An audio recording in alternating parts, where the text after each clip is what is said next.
Hello.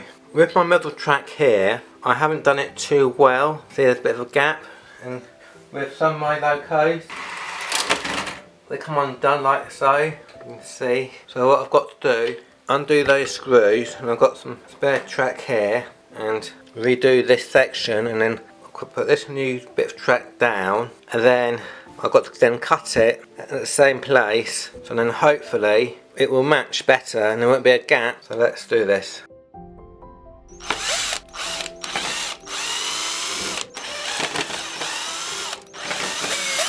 Now I've just put a small screw there and a nail just there. Now I'm going to cut about there with my Dremel.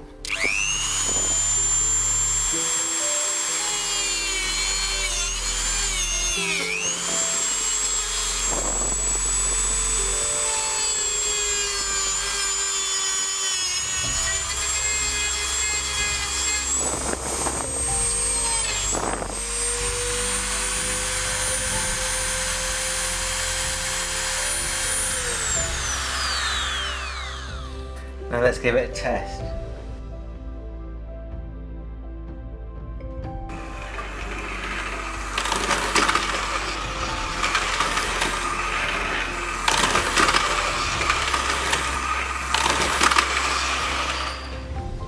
Now that seems to work. Now I've got my tornado about to come past. Now I've put some rolling stock on it. Unfortunately, it had two smoke deflectors. You can see here and here, but they both broke off. So here comes my tornado.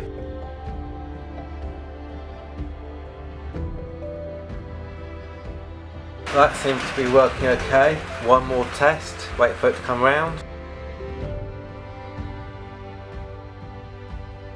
Well, that seems to be okay. Remember, before I had it like that, and the trouble was I didn't do it too well. For some reason it made the Locos or the rolling stock derail at this point. So I've hoped I fixed it now. So all I've got to do now, as you can see, do the same with this one here, which is where also the Locos and rolling stock will derail. And then at some point I've got it all joined up here properly here. So maybe I'll just take the connectors off. I've got to screw this third inner track down, and that's another job for the future to do. So my railway is always evolving, just like anybody else's model railway. Like you put it out, but then kind of get problems with it, or you're not happy with it, so you're always changing it and doing bits to it, adding to it, or taking bits away. So anyway, hope you enjoyed my little video. Thanks for watching. Don't forget to like and subscribe out passing by, and I'll see you in my next video. Thank you. Bye.